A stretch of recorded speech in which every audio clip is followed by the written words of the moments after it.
तो आज हम शुरू करने वाले हैं इंपॉर्टेंट टॉपिक है बेटा, दैट इज शाबाश एनाटॉमी ऑफ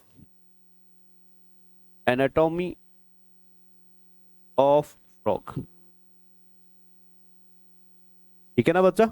और एनाटॉमी ऑफ फ्रॉग में आप सबको पता है बेटा हम किनको पढ़ते हैं, फिजियोलॉजिकल सिस्टम्स को पढ़ते हैं, जैसे digestive system, respiratory system, dash dash dash system. ठीक है, तो सबसे पहला सिस्टम जो मैं यहाँ पे पढ़ाने वाला हूँ, ठीक है ना, तो उसको हम नाम देंगे डाइजेस्टिव सिस्टम ऑफ, जल्दी जल्दी शाबाश, डाइजेस्टिव सिस्टम ऑफ फ्रॉग बेटा, डाइजेस्टिव सिस्टम। और इस पे एक बार क्वेश्चन पूछा भी गया इससे पहले, तब फ्रॉग ज्यादा इंपॉर्टेंट था नहीं, कॉकरोच ज्यादा इंपॉर्टेंट था, बट अभी इसमें ज्यादा क्वेश्चन पूछे जा सकते हैं। डाइजेस्टिव सिस्टम ऑफ फ्रॉग, ठीक है ना। नेक्स्ट इंशाल्लाह जब आप 12th की मतलब ये तैयारी करना शुरू करोगे ना, तो आपको 11th की बायोलॉजी पढ़ने की दोबारा जरूरत है, पढ़ने की जरूरत है कि नहीं है बेटा, जल्दी जल्दी। मेरे हिसाब से तो नहीं है, ठीक है। अगर फिर भी आप पढ़ रहे हो तो फिर आपको पता है बेटा, ठीक है ना। चलिए डाइजेस्टिव सिस्टम ऑफ फ्रॉग की मैं बात करता हूं। आप सबको पता है बेटा कि हम अभी पढ़ रहे हैं कॉर्डेट और नॉन कॉर्डेट कॉर्डेट बेटा ना, किसी भी कॉर्डेट को आप पढ़ लो, एक फीचर हमेशा हर कॉर्डेट में कॉमन रहने वाला है बेटा, that is digestive system complete होगा कि इनकम्प्लीट होगा बेटा, कंप्लीट होगा। तो अगर डाइजेस्टिव सिस्टम कंप्लीट होगा, आप ऑलरेडी जानते हो बेटा, तो फिर उसमें दो ओपनिंग्स होंगी बेटा। एक ओपनिंग को हम क्या नाम देंगे, वेरी गुड बेटा, है ना। एंड दूसरी ओपनिंग को हम क्या नाम देंगे, लास्ट मैंने पढ़ाया ना बेटा, एनएस थोड़ी इसमें होगा। लास्ट याद है मैंने बोला था बेटा हाइंड एंड पे एक ओपनिंग पाई जाती है जिसको एनएस नहीं बोलते, कुलाइका बोलते। लास्ट टॉपिक यही पढ़ा के गया था। तो इसमें एनएस जैसी कोई चीज नहीं है बेटा, इसमें क्या होता है शाबाश, जल्दी जल्दी शाबाश, कुलाइकल एपर्चर होता है, या आप कुलाइका बोल सकते हैं बेटा। ये क्लियर हुआ। यहाँ पे एनएस जैसी चीज, और रेप्टाइल में एनएस जैसी चीज, बर्ड्स में एनएस जैसी चीज, खाली फिर वो बाद में मैमल में दोबारा लौटेगा बेटा। ये क्लियर हुआ ना।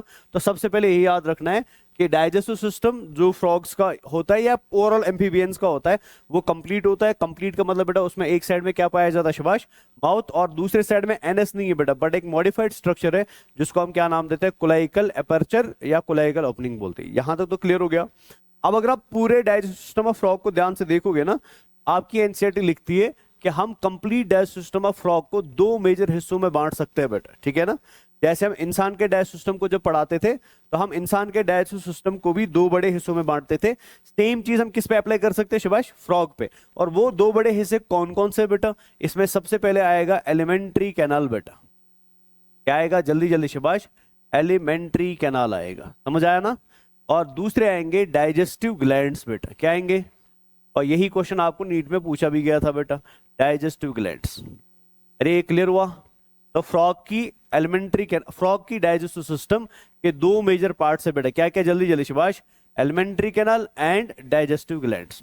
ये समझ आया। तो सबसे पहले मैं एलिमेंट्री कैनाल के बारे में बताऊंगा और फिर किसके बारे में बताऊंगा। अब एलिमेंट्री कैनाल जो है बेटा फ्रॉग का, it starts from the first opening of body, जिसका काम होता है इंजेक्शन कराना, जिसको हम क्या नाम देते हैं। तो एलिमेंट्री कैनाल में सबसे पहले क्या आएगा, अब माउथ से जैसे आप आगे बढ़ते हो बेटा, ठीक है ना, आफ्टर माउथ आपको एक शॉर्ट इन्फ्लेटेड स्ट्रक्चर मिलता है बेटा, जिस इन्फ्लेटेड स्ट्रक्चर का काम होता है सक्शन प्रेशर डेवलप करना, ताकि चीजों को हम कहाँ खींच सके, अंदर। जैसे हम लिप्स की तरह काम करते, यहाँ पे लिप्स के बदले वो काम ये वाला स्ट्रक्चर करता है जो आपको यहाँ पे बल्ब लाइक स्ट्रक्चर दिखाई देता है। एंड दिस स्ट्रक्चर, शायद आप इसको जानते हो बेटा, इसको हम क्या नाम देते हैं, this is called as pharynx बेटा। याद हो गया ये वाला। तो माउथ के बाद क्या है, जल्दी जल्दी शाबाश, फायरिंग्स आए, समझ आया ना। माउथ ने खाना पकड़ा बेटा, कैसे पकड़ा उसको मैं अलग से एक्सप्लेन करने वाला हूं। फाइनली खाना बेटा सक्शन प्रेशर से अंदर किसने खींचा, फायरिंग्स ने। अब फायरिंग्स क्या करता है बेटा, इस खाने को पास ऑन करता है next small tube like structure में बेटा, ठीक है। एक हल्का सा छोटा सा ट्यूब लाइक स्ट्रक्चर आपको यहाँ पे दिख रहा होगा, दिख रहा है कि नहीं दिख रहा, दिख रहा है ना। और इस शॉर्ट ट्यूब लाइक स्ट्रक्चर को हम नाम देते हैं food pipe, also called as oesophagus बेटा। याद हो गया यहां तक। तो पहले एलिमेंट्री कैनाल में क्या आया, माउथ, फिर क्या आया, और अब क्या ही बेटा, ईसोफेगस। अब सिंपल सी बात है, इस बंदे का काम है खाने को पकड़ना, इस बंदे का काम है खाने को अंदर की तरफ खींचना। अब इसका काम क्या है बेटा, जो खाना यहां खींच के जमा होगा बेटा, उस खाने को पास ऑन करना या ट्रांसपोर्ट करना बेटा into another important structure of alimentary canal, जो आपको यहां पे दिख रहा होगा बेटा। एंड जिस एलिमेंट्री कैनाल के स्ट्रक्चर को हम क्या नाम देते हैं बेटा, जल्दी जल्दी शिवाय, this is called as stomach बेटा। याद हो गया। तो oesophagus is a short tube like structure which connects, शाबाश, pharynx to the, or we can say which transports food in the pharynx to the, अरे यहां तक तो समझ आ गया, क्लियर है। अब इधर क्या होगा, कौन से एंजाइम्स है, कौन से जूसेस है, वो मैं नेक्स्ट पिक्चर में बताऊंगा, बट अभी बस नाम आप याद रख लो। अब जैसे स्टोमक के अंदर खाना पहुंच जाता है बेटा, ठीक है, नाउ स्टोमक क्या करता है, ये इस खाने को पास ऑन करता है बेटा into this coily tube like structure, दिख रहा है ना, ऐसे कॉइली ट्यूब लाइक स्ट्रक्चर है बेटा, and this coily tube like structure is called as small intestine बेटा, इसको हम क्या बोलते हैं, स्मॉल इंटेस्टाइन बेटा। समझ आया ना यहां तक, जल्दी जल्दी, यहां तक तो क्लियर है बेटा। अब स्मॉल इंटेस्टाइन क्या करता है बेटा, ये खाने को डाइजेस्ट करेगा, कैसे डाइजेस्ट करेगा आगे देखेंगे। कंप्लीट डाइजेशन ऑफ फूड कहां होगा, स्मॉल इंटेस्टाइन में। एब्जॉर्प्शन ऑफ फूड कहां होगा, स्मॉल इंटेस्टाइन। फाइनली जो फालतू की चीजें बचेंगी, जिसको हम क्या बोलेंगे, वेस्ट या अनडाइजेस्टेड फूड बोलेंगे बेटा, उसको पास ऑन करते हैं बेटा इस ट्यूब लाइक स्ट्रक्चर, दिख रहा है ना, सेम ही कलर दिख रहा है, and this tube like structure is called as, इसको हम बोलते हैं रेक्टम बेटा, क्या बोलते हैं, तो this is called as rectum बेटा। समझ आया ना यहां तक। अब रेक्टम आगे जाके बेटा एक स्पेशल स्ट्रक्चर बनाता है, तो हमने थोड़ी देर पहले एक्सप्लेन भी किया था बेटा, एंड दिस स्मॉल स्ट्रक्चर जो रेक्टम के बाद बनाया जाता है, this structure is called as cloaca बेटा। इसको हम क्या बोलते हैं, इसको मैं अलग से पढ़ाऊंगा कैसे बनता है, तो दिस स्ट्रक्चर इज कॉल्ड कुलाइका। यहां तक तो क्लियर है ना। अब कुलाइका से फाइनली ये अनडाइजेस्टेड फूड बेटा या फीकल मैटर बाहर जाएगा, किसके थ्रू, कुलाइकल ओपनिंग या कुलाइकल, समझ आया। So this is end of alimentary canal of frog. तो अब मैं अगर आपसे पूछूं right A short note on alimentary canal of frog बेटा, तो आप क्या लिखोगे, आप लिखोगे alimentary canal is a long, सुनना ध्यान से, alimentary canal is a long tube like structure बेटा, ठीक है ना बेटा, पूरा का पूरा ट्यूब लाइक स्ट्रक्चर, बिका अंदर से खाली है, ठीक है, स्ट्रेट और कर्व्ड, कर्व्ड बेटा, दिख रहा है, इधर भी अलग स्ट्रक्चर है, इधर भी अलग स्ट्रक्चर है, इधर तो फिर बहुत ज्यादा कर्विंग नेचर है बेटा, ठीक है, which is curved in nature, that starts from mouth and and set, इसी को हम क्या नाम देते हैं, एलिमेंट्री कैनाल नाम देते हैं। समझ आया ना, यहां तक तो कोई मसला नहीं है। अब डाइजेस्टिव ग्लैंड्स कौन कौन से, वो इस पिक्चर में मैंने ऐड नहीं करे, वो दूसरी जो एनसीईआरटी की पिक्चर है उसमें ऐड करें, बट पहले यहाँ पे माउथ को मैं फिनिश करता हूँ, फिर नेक्स्ट पिक्चर पे जाता है बेटा। यहां तक तो सब ठीक है ना।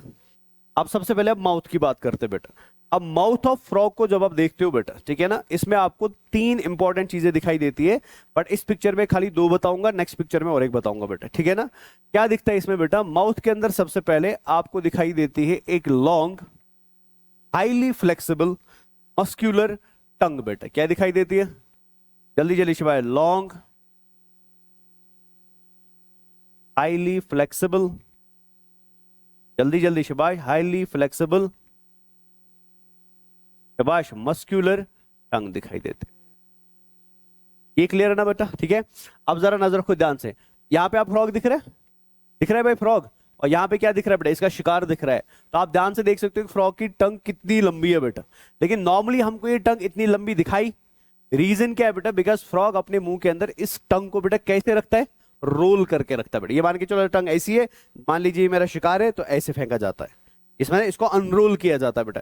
लेकिन जैसे शिकार के पास टंग पहुंचती है ना बेटा, तो हमें पकड़ना किसको है, शाबाश, तो शिकार को पकड़ने के लिए बेटा अल्लाह ने इसकी टंग को बाइलोब्ड बना दिया। क्या बना दिया, ये इसकी टंग है ना, ऐसी लंबी सी टंग है बेटा, ऐसी, ठीक है, लेकिन एंड वाले पार्ट में बेटा टंग ऐसी दो पार्ट्स में कटी हुई होती है, जो उंगलियों का काम करती है। जैसे फॉर एग्जाम्पल मेरे को ये चीज उठानी है बेटा, मैं इसको ऐसे उठाऊंगा ना उंगली से, मैंने दो उंगलियों को बेटा ऐसे कंबाइन किया ना, फिर उठाया। अब ये बेचारा ये काम उंगलियों से या हाथों से नहीं करता, ये सेम काम किससे करता है, जो आपको कुछ ऐसा दिखाई देता है, जरा नजर, ये दिख रहा है इंसेक्ट, और ये इसकी क्या है बेटा, शाबाश, बाइलोब्ड, दिख रहा है ना बेटा, इसने ऐसे पकड़ा इस इंसेक्ट को इस बाइलोब्ड टंग से, और फिर कहां खींचता है, ये आपकी बुक में लिखा है बेटा, इंपॉर्टेंट है, ठीक है ना। तो टंग ऑफ फ्रॉग जो होती है बेटा, ये इंपॉर्टेंटली याद रखना प्लीज,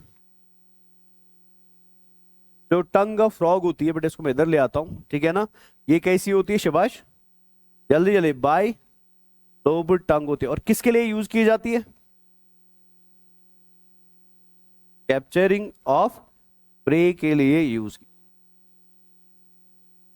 यहां तक समझ आया, यहां क्लियर हो गया ना बेटा। अब इस माउथ के अंदर और एक चीज भी पाई जाती है, जिसको मैं नेक्स्ट में हाईलाइट करूंगा नेक्स्ट पिक्चर में, ठीक है ना, बट यहां बस नाम याद रख लो बेटा। इस माउथ के अंदर और एक चीज पाई जाती है, which is again used for capturing of prey या होल्डिंग ऑफ प्रे में बोल सकते हैं। कैप्चरिंग तो टंग करेगा, बट ये प्रे को होल्ड करता है बेटा, होल्डिंग ऑफ प्रे के लिए यूज किया जाता है। पकड़ने के बाद जब ये चबाना शुरू करेगा, एनगल्फ करना शुरू करेगा प्रे को, उस समय प्रे बाहर ना भागे बेटा, तो प्रे को होल्ड करने के लिए बेटा इसको अल्लाह ने क्या दिए, 2 वोमराइन टीथ दिए बेटा, क्या भी दिए शाबाश, वोमेराइन टीथ है ये। क्लियर है? अब वोमेराइन से डरना नहीं है बेटा। वोमेराइन का मतलब क्या होता है? आपने पिशाच देखे? पिशाच को क्या बोलते हैं हम? आते हैं, मूवीज भी आती है उनकी, जो ना खून इधर से चूसते हैं। हाँ हाँ, नहीं नहीं नहीं, क्या? अरे नहीं, अरे जो इंसानी होता है।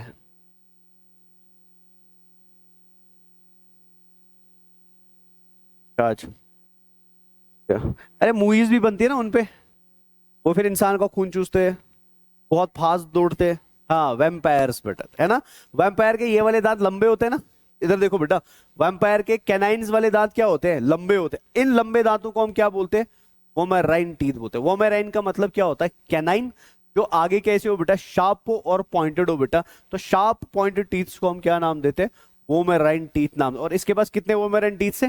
तो जैसे टंग से प्रे को अंदर खींचेगा, फिर दांतों से उसको क्या करता है? होल्ड करता है बेटा। अरे क्लियर हुआ ना? और ये यहाँ पे याद रखना, एग्जाम के लिए इंपॉर्टेंट है। ये दो वोमेराइन टीथ जो होते हैं ना बेटा, ये पाए जाते हैं ऑन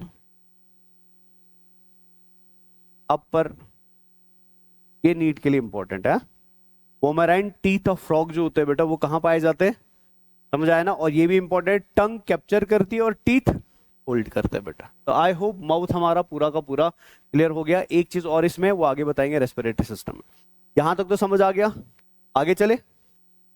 अब मैं पिक्चर थोड़ा चेंज करता हूं, मेरे को कुछ और चीजें आपको यहाँ पे दिखानी है। आगे बढ़ू।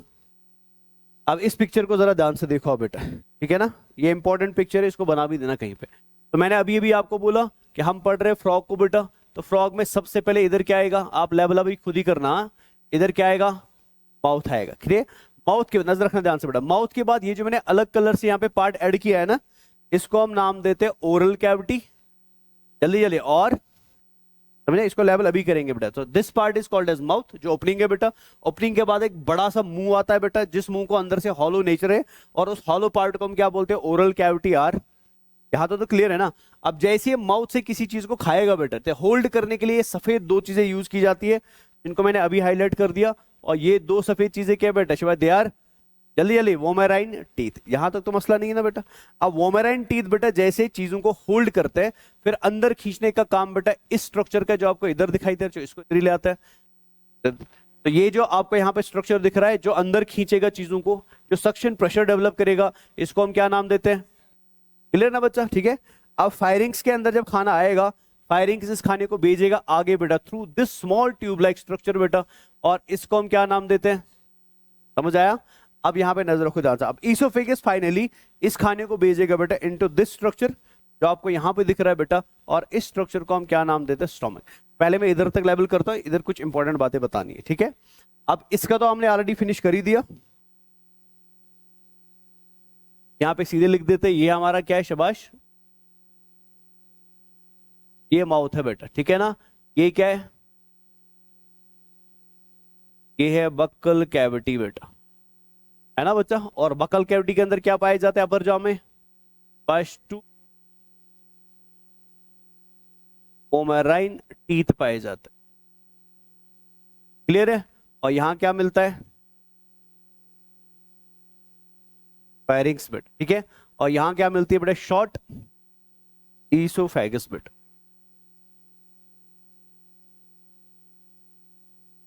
ये तो ऑलरेडी आपको पता है बेटा, ठीक है? अब यहां पे मैं कुछ एक्स्ट्रा बोलने वाला हूं, वो सुनना ध्यान से। ये हमारा यहाँ पे क्या है? शायद दिस इज स्टोमक बेटा। अब इसको जरा ध्यान से सुनना। अब जैसे ही खाना बेटा from mouth to pharynx, pharynx to oesophagus, oesophagus to stomach पहुंच जाता है। खाना स्टोमक के अंदर पहुंचते ही बेटा, जब खाना यहाँ स्टोर किया जाता है, टेम्पोररी स्टोरेज खाने की इधर ही होगी ना बेटा, तो यहाँ पे खाने को बेटा दो जूसेस के साथ मिक्स किया जाता है। कितने जूसेस के साथ? एंड दीज टू जूसेस बेटा, जो यहाँ खाने के साथ मिक्स हो जाती है, they are released by these green cells बेटा, जो आपको यहाँ पे दिख रही है। इनको मैं दो पार्ट्स में डिवाइड करने वाला हूँ।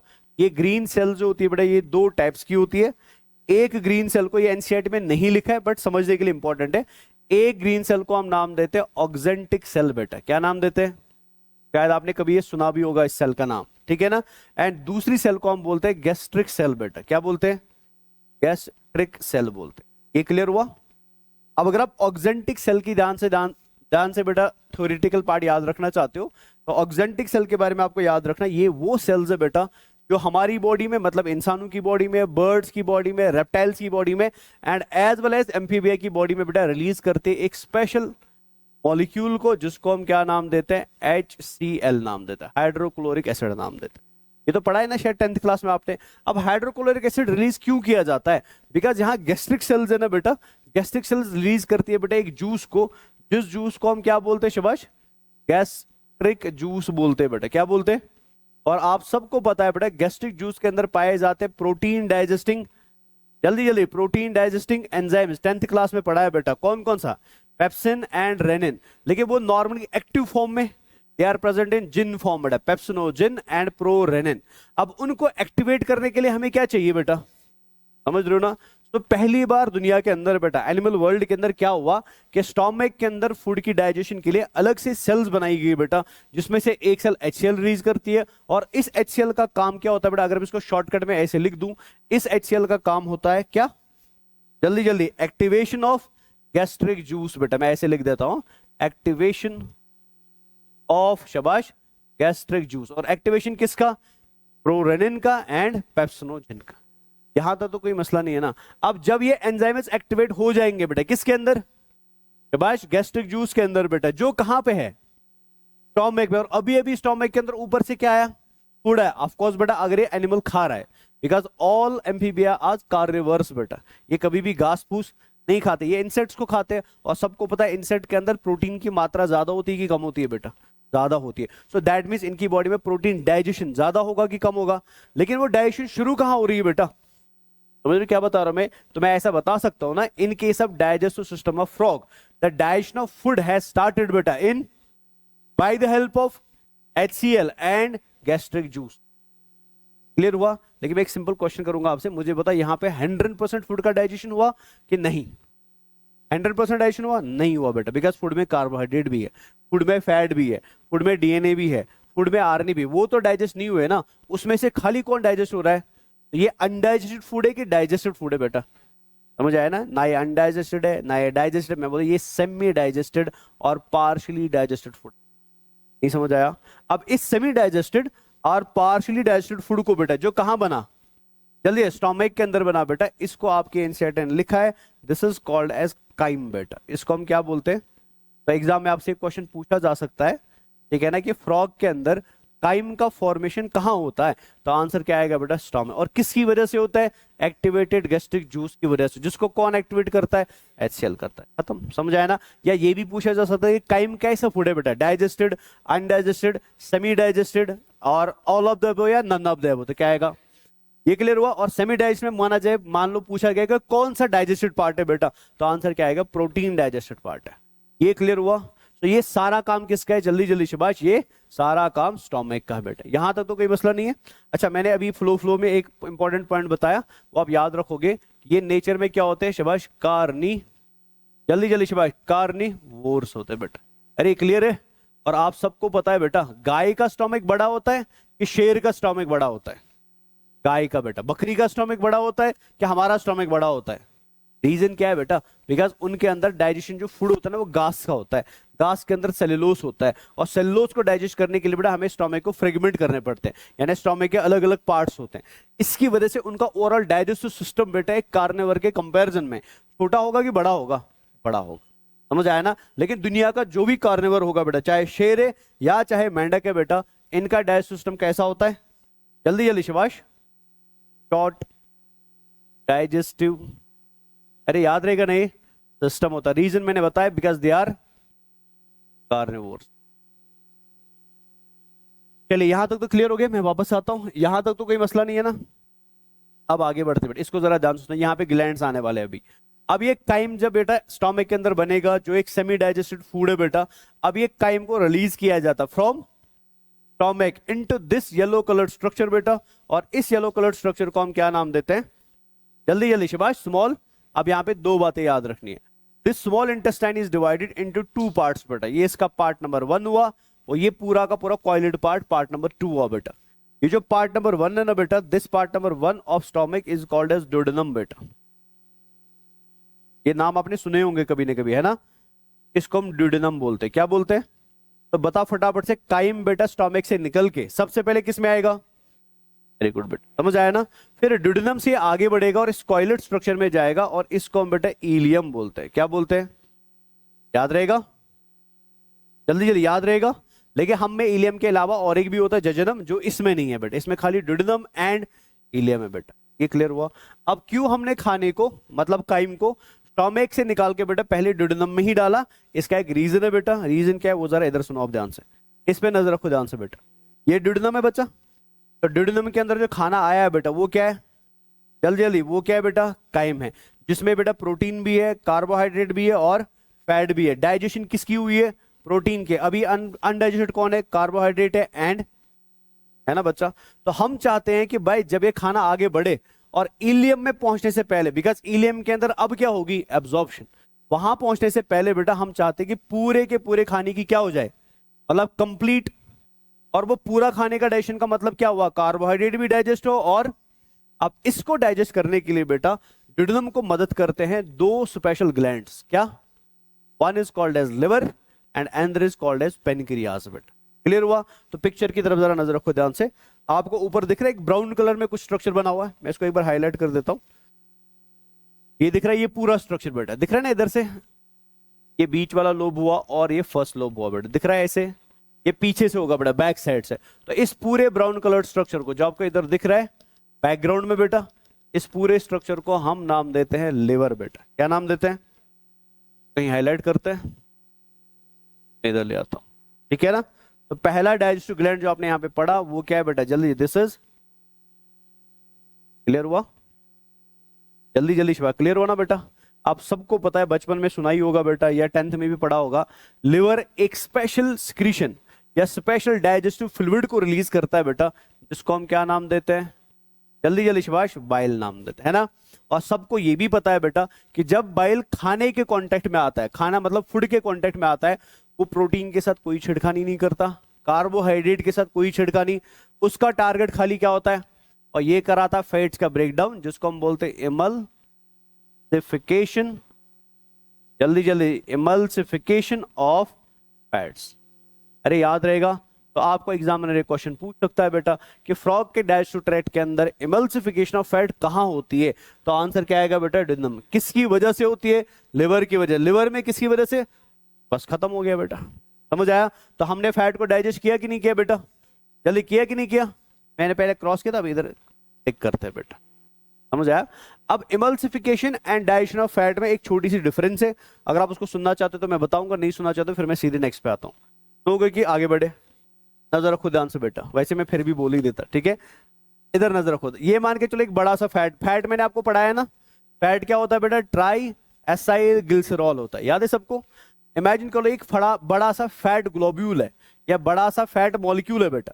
अब जब इस फैट मॉलिक्यूल को भेजूंगा बेटा फैट डाइजेस्टिंग एंजाइम के पास, जिस एंजाइम का नाम क्या है बेटा? लाइपेस है, ठीक है। यहाँ पे प्रॉब्लम क्या है बेटा कि लाइपेस का जो मुंह होता है ना, ये लाइपेस एंजाइम मान के चलो, लाइपेस का जो मुंह होता है वो छोटा होता है बेटा, किसके कंपैरिजन में? जल्दी जल्दी शिवा, फैट ग्लोब्यूल के कंपैरिजन बेटा। ग्लोब्यूल बड़ा है और इसका मुंह छोटा है बेटा। तो क्या ये फैट एंड डाइजेस्टिंग एंजाइम, जिसको हम लाइपेस एंजाइम बोलते हैं, क्या ये इस फैट ग्लोब्यूल को ब्रेक कर सकता है? बिकॉज ये कभी भी इसकी एक्टिव साइट पे फिट, इसलिए बेटा मदद करने के लिए कौन आती है? बाइल आती है। बाइल क्या करता है बेटा? बाइल इस बड़े से फैट मॉलिक्यूल को छोटे छोटे फैट मॉलिक्यूल्स में क्या करती है? डिवाइड करती है। यहां पे भी ये टीएजी था, बहुत सारे टीएजी जुड़ के बेटा एक बॉल ऑफ टीएजी बनाए थे। आपने वो लड्डू खाया, एक बूंदी का लड्डू, ठीक है ना? बूंदी के लड्डू में छोटे छोटे वो बूंद होते हैं ना, तो उसको बूंदी का लड्डू बोला जाता है। वो जब ऐसे आप मिक्स करते हो तब जाके येलो कलर का बड़ा सा लड्डू बनता है। तो मान के चलो वो येलो कलर का बड़ा वाला लड्डू क्या है बेटा? फैट ग्लोब्यूल है। और इसके अंदर हर एक मॉलिक्यूल क्या है बेटा? टीएजी है। अरे समझ रहे क्या बता रहा मैं? तो बाइल क्या करता है बेटा? इन बहुत सारे टीएजी मॉलिक्यूल्स को जो अभी एक साथ चिपके हैं ना बेटा, इनको अलग अलग कर देता है। तो क्या बनते हैं? छोटे छोटे से टीएजी बनते हैं, समझ आया ना? और इन छोटे टीएजीज पे कौन एक्ट करता है? जल्दी जल्दी, लाइपेस। और क्या बनाएगा बेटा? शाबाश, ग्लाइसरॉल पढ़ाया मैंने, प्लस 3 फैटी एसिड। ये होती है कंप्लीट डाइजेशन ऑफ फैट बेटा, समझ आया? तो मैंने यहां पे बेटा आपको अभी एंजाइम लाइपेस के बारे में नहीं बोला, बिकॉज हमने अभी उसका ग्लैंड नहीं पढ़ा है बेटा। ग्लैंड पढ़ाऊंगा तो एंजाइम में बाद में ऐड कर दूंगा बेटा। अरे समझ आया? तो मतलब फैट की कंप्लीट डाइजेशन के लिए दो प्रोसेसेस होते हैं, पहले होगा इमल्सिफिकेशन ऑफ एंड नेक्स्ट होगा digestion of, because emulsification is not digestion, but ये याद रखना। ये क्लियर हुआ? अब डाइजेशन कैसी होगी बेटा वो जरा ध्यान से सुनो आप। तो बाइल आ चुका है बेटा, बाइल कहां से आया? लिवर से, वो अपना काम कर दिया जो आपने ऑलरेडी याद रखा, ठीक है। लेकिन अभी भी हमारे खाने के अंदर कौन है और कौन है? फैट्स। किसकी फॉर्म में? ट्राई एसाइल ग्लिसरॉल की फॉर्म में बेटा, समझ आया ना? अब इनको डाइजेस्ट करने के लिए बेटा आपको और एक ग्लैंड मदद करती है, जिसको मैं थोड़ा हाईलाइट कर देता हूं। तो आपको ये वाली ग्लैंड दिख रही है, दिख रही है ना ये वाली ग्लैंड अलग से, भाई दिख रहा है? और इस ग्लैंड को हम नाम देते हैं पेनक्रियाज बेटा। क्या नाम देते हैं? दिख रहा है ना भाई, ठीक है। तो हम लाते हैं इधर, तो this gland is called as, इधर लिख देता हूं मैं, this gland is called as, जल्दी जल्दी शाबाश, पेनक्रियाज बेटा। क्लियर हुआ बच्चा? पेनक्रियाज के अंदर पाए जाते हैं पेनक्रियाटिक एसिनाई, जो मैंने आपको पढ़ाया है केमिकल कंट्रोल एंड कोऑर्डिनेशन में, अगर आपने वो लेक्चर अभी तक देखा है बेटा। ये पेनक्रियाटिक एसिनाई क्या करती है, मैं इधर ऐड कर देता हूं। पेनक्रियाज के अंदर पाई जाती है शाबाश एक्सोक्राइन ग्लैंड्स, जिनको हम क्या बोलते हैं? पेनक्रियाटिक एसिनाई बोलते हैं। क्या बोलते हैं शाबाश? ये याद रखना बेटा, एनसीईआरटी में लिखा है, पेनक्रियाज के अंदर पाई जाती है, याद रहेगा बेटा। और पेनक्रियाटिक एसिनाई क्या करती है? वो बनाती है जूस, जिसको हम नाम देते हैं पेनक्रियाटिक जूस बेटा। क्या नाम देते हैं? याद रहेगा। और इस पेनक्रियाटिक जूस के अंदर पाया जाता है एंजाइम कार्बोहाइड्रेट्स। क्या पाया जाता है? तो बताओ किसको डाइजेस्ट करेगा? वेरी गुड बेटा, इसके अंदर पाया जाता है पेनक्रियाटिक लाइपेस। किसको डाइजेस्ट करेगा? जल्दी बोलो शाबाश। फैट्स को बेटा। किस फैट को? ग्लोब्यूल को कि टीएजी को? टीएजी को। इसके अंदर पाया जाता है न्यूक्लियोसाइडेस। न्यूक्लियोसाइडेस किसको डाइजेस्ट करेगा? न्यूक्लियोसाइड्स को। इसके अंदर पाया जाता है न्यूक्लियोटाइडेस, तो किसको डाइजेस्ट करेगा? न्यूक्लियोटाइड्स को।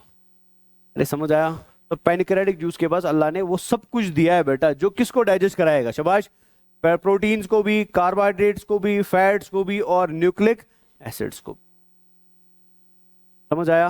तो ऑटोमेटिकली बेटा फिर यहां पे फूड की क्या होगी? जल्दी जल्दी शाबाश, कंप्लीट, जल्दी जल्दी शाबाश, कंप्लीट डाइजेशन होगी। अरे समझ आया ना? तो अब आपके खाने के अंदर जो मैक्रो मॉलिक्यूल्स थे बेटा, बिकॉज बायोमॉलिक्यूल पढ़ा चुका हूं, अब वो कन्वर्ट किस में हुए? Micro molecules. समझ रहे हैं? मान लो फॉर यहां पहले स्टार्च था, अब ग्लूकोज है बेटा। यहाँ पॉलीपेप्टाइड था, अब अमाइनो एसिड है। यहाँ टीएजी था, अब ग्लिसरॉल प्लस फैटी एसिड है बेटा। तो बड़े मॉलिक्यूल्स कन्वर्ट किस में हुए? और इन छोटे मॉलिक्यूल्स को आने वाले समय में हम एब्जॉर्ब करके वापस किस में डालेंगे? ब्लड में डालेंगे, जिस प्रोसेस को हम क्या बोलेंगे? जल्दी बोलो शाबाश, एब्जॉर्प्शन। जो कहां होगी बेटा? क्लियर हो गया ना? तो इलियम के अंदर फिर क्या हो रही है बेटा? शाबाश, एब्जॉर्प्शन, एब्जॉर्प्शन ऑफ फूड। समझ आया? और मेरे को शायद ये बताने की जरूरत नहीं है बेटा, रेट ऑफ एब्जॉर्प्शन को बढ़ाने के लिए इलियम के पास क्या पाए जाएंगे? शाबाश, इलियम के पास पाए जाएंगे छोटे छोटे फिंगर लाइक स्ट्रक्चर्स। जिन छोटे छोटे फिंगर लाइक स्ट्रक्चर्स को हम क्या नाम देते हैं? Which are called as villi and microvilli. Clear है? तो ये नीट के अंदर एग्जाम में क्वेश्चन पूछा गया था, फ्रॉग के अंदर डाइजेस्टिव ट्रैक्ट में कहां पे रेट ऑफ एब्जॉर्प्शन हाईएस्ट होती है बेटा? तो आंसर क्या आएगा? इलियम। और आजकल या नेक्स्ट एग्जाम में कभी पूछा जाए रीजन क्या है रेट ऑफ एब्जॉर्प्शन का, तो आंसर आएगा presence of विलाइज and microvilli. Done है यहां तक? यहां तक क्लियर हो गया ना बेटा? अब यहां पे ऑलरेडी हो चुकी है डाइजेशन, यहां पे ऑलरेडी हो चुकी शाबाश। अब क्या बचेगा? अब क्या बचेगा? फीकल मैटर, अनडाइजेस्टेड फूड बेटा, जो डाइजेस्ट हो नहीं पाया, तो उसको बॉडी बेटा रिमूव करने के लिए कहां भेजेगी? तो आप खुद ही बताओ बेटा। ये दिख रहा है यहाँ पे स्ट्रक्चर, कहां भेजेगी? जल्दी जल्दी शाबाश, अरे बोलो जल्दी जल्दी, कहां भेजेगी बेटा? रेक्टम में भेज। समझ आया ना? अब नॉर्मली रेक्टम बेटा बॉडी से बाहर खुलता है एनएस के थ्रू। नॉर्मली रेक्टम बॉडी से बाहर खुलता है एनएस के थ्रू, बट इनके पास कोई एनएस वेनएस, रीजन क्या है? बिकॉज इनके अंदर रेक्टम के बाद बेटा और एक स्ट्रक्चर बनती है जो आपको यहां पे दिख रही है, जिसको हम क्या बोलते हैं? कुलाइका बोलते हैं बेटा। क्या बोलते हैं? तो दैट मीन्स रेक्टम के बाद ये फीकल मैटर जो है बेटा, ये एनएस में जाएगा कि कुलाइका में जाएगा? और कुलाइका से फिर ऑटोमेटिकली बॉडी के बाहर खुलेगा बेटा थ्रू ओपनिंग, जिसको हम क्या बोलते हैं? कुलाइकल एपर्चर बोलते। समझ आया? यहां तक तो कोई दिक्कत नहीं है? पक्का? आगे लास्ट वाली बात बता देता हूं, वो सुनना, उसके साथ फिनिश हो गया बेटा। नजर रखो ध्यान से। ये कौन है? क्या निकलेगा? वेरी गुड बेटा। ये कौन है? क्या निकलेगा? अब इसका जूस और इसका जूस, मतलब लिवर का बाइल और पेनक्रियाज का पेनक्रियाटिक जूस, उन दोनों की डेस्टिनी एक ही है ना बेटा। और डेस्टिनी क्या है? ड्यूडेनम बेटा। दोनों को ड्यूडेनम ही आना है ना। तो आपके हिसाब से क्या होना चाहिए बेटा? अलग अलग पाइप से आना चाहिए कि सेम पाइप से आना चाहिए? सेम पाइप से आना चाहिए। कुछ ऐसे बेटा, मैं इधर दिखा देता हूं, इधर नजर रखो ध्यान से। ये मान के चलिए फॉर एग्जाम्पल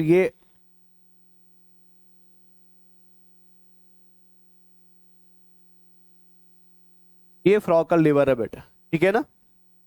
और इधर मैं ऐड कर देता हूं, ये फ्रॉग का पेनक्रियाज है बेटा। क्या है ये? समझ आया ना। ये क्या दे रहा है? Bile juice. ये क्या दे रहा है? पेनक्रियाटिक जूस, ठीक है ना। और दोनों को आना है बेटा, मैं छोटा सा इधर बना देता हूं, दोनों को आना है इस पॉइंट पे बेटा, जिस पॉइंट को हम क्या नाम देते हैं शिबाश? चलिए ड्यूडेनम। समझ रहे हो ना। अब इससे निकलेगी बाइल जूस जिसको ड्यूडेनम में आना है, इससे निकलेगी पेनक्रियाटिक जूस जिसको भी कहाँ आना है बेटा। अब ये अलग अलग नहीं आते, ये क्या करते हैं, लिवर अपना सारा बाइल बेटा निकाल के एक कॉमन पॉइंट पे या एक कॉमन ट्यूब में जमा कर देता है। और इस ट्यूब को हम नाम देते हैं, इसको मैं इधर ऐड कर देता हूं, this is called as common hepatic duct बेटा। क्या बोलते हैं? लिख दूं इधर की याद रह जाएगा? याद रह जाएगा ना। तो क्या बोलते हैं? कॉमन।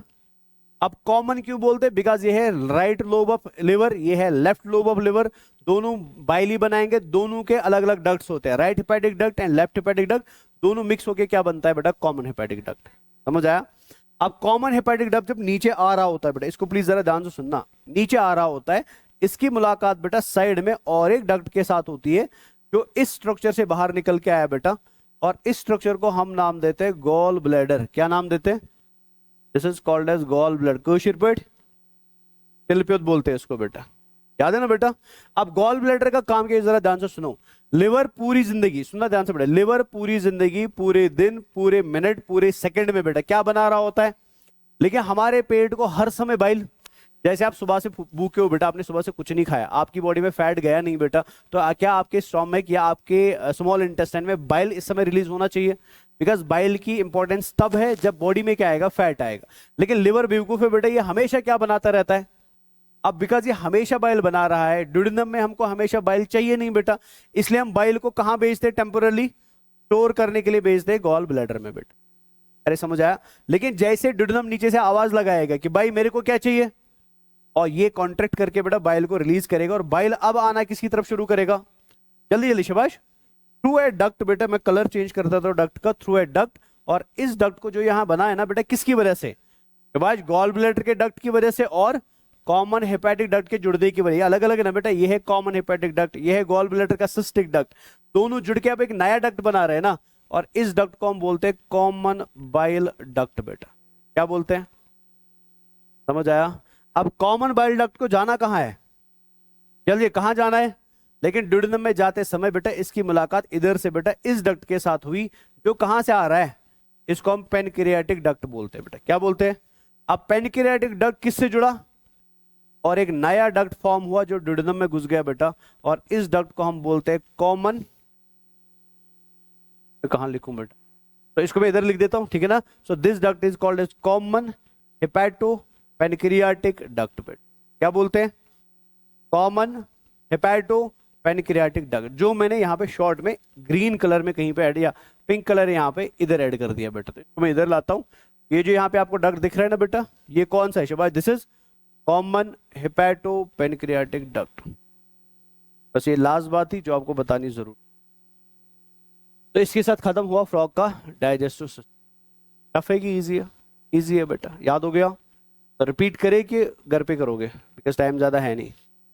क्या करेंगे? जल्दी जल्दी आगे बढ़ेंगे, चलो।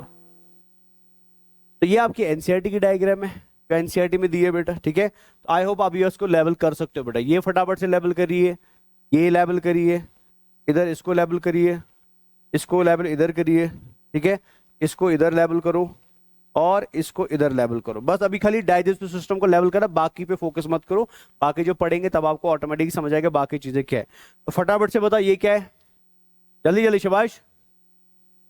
ईसोफेगस है बेटा, क्लियर है? ये क्या है?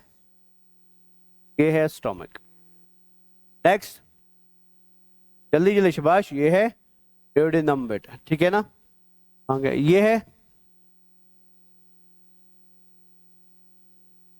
ये है, ठीक है ना, और ये है, जल्दी से भाई, दे है कुलाई का बेट। डन। बाकी चीजें हम अलग से पढ़ेंगे बेट। आगे बढ़ू। अच्छा, इस इधर इसको बिकॉज ग्लैंड भी दिया है, ग्लैंड को भी लेवल कर देते हैं मैं। तो ये बताओ फटाफट से, ये क्या है? एक साइड में लेवल करते हैं, बाकी दो सेम ही है बेटा। ये क्या है? ये लिवर है बेटा। क्लियर हो गया ना? और ये ग्रीन कलर में इधर क्या है? नहीं नहीं, ग्रीन कलर में ये क्या है? गॉल।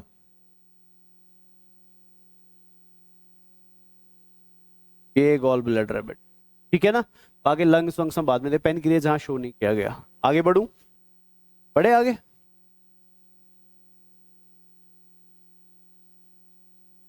हेड बॉडीज वेड बॉडीज में बाद में बताऊंगा।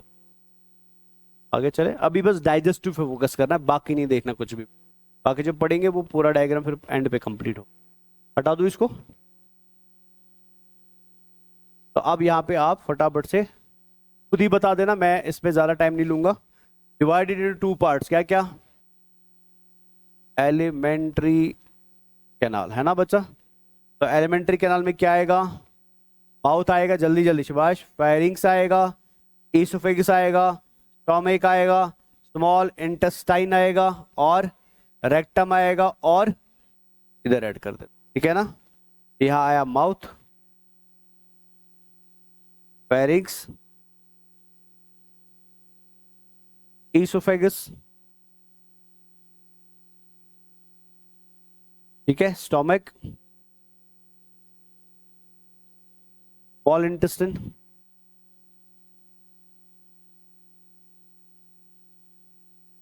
ठीक है ना, रेक्टम एंड, तेरा बच्चा। और स्मॉल इंटेस्टाइन के दो पार्ट्स है, क्या क्या? ड्यूडेनम। क्लियर है?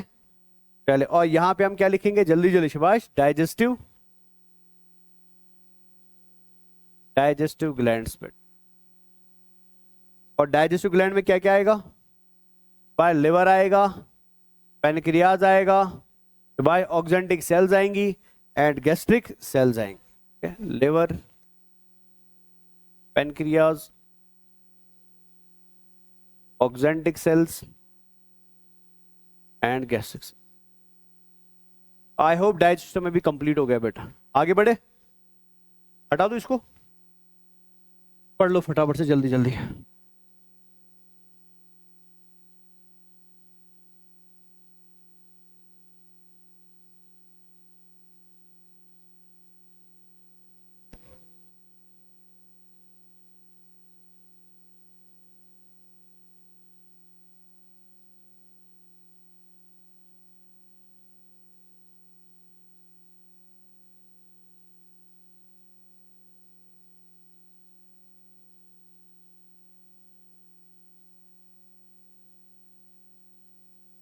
आई होप सारे पॉइंट्स क्लियर है। हटा दे फिर इसको।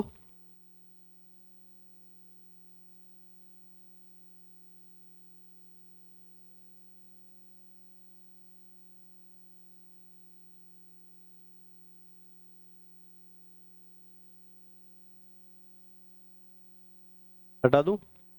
अब यहाँ पे एनसेड एक कॉमन बाइल डक्ट, पूरा नाम है common hepato pancreatic duct. Intestine के किस पार्ट में? इलियम में बेटा, ठीक है ना। Final digestion takes place intestine के ड्यूडेनम वाले। डाइजेशन इंटेस्टाइन के ड्यूडेनम में होगी, एब्जॉर्प्शन कहाँ होगी? इलियम में होगी, ठीक है ना। Digested food is absorbed by numerous finger-like folds in the inner walls of intestine called villi. The undigested solid waste moves into the rectum and passes out through. I hope यहाँ पे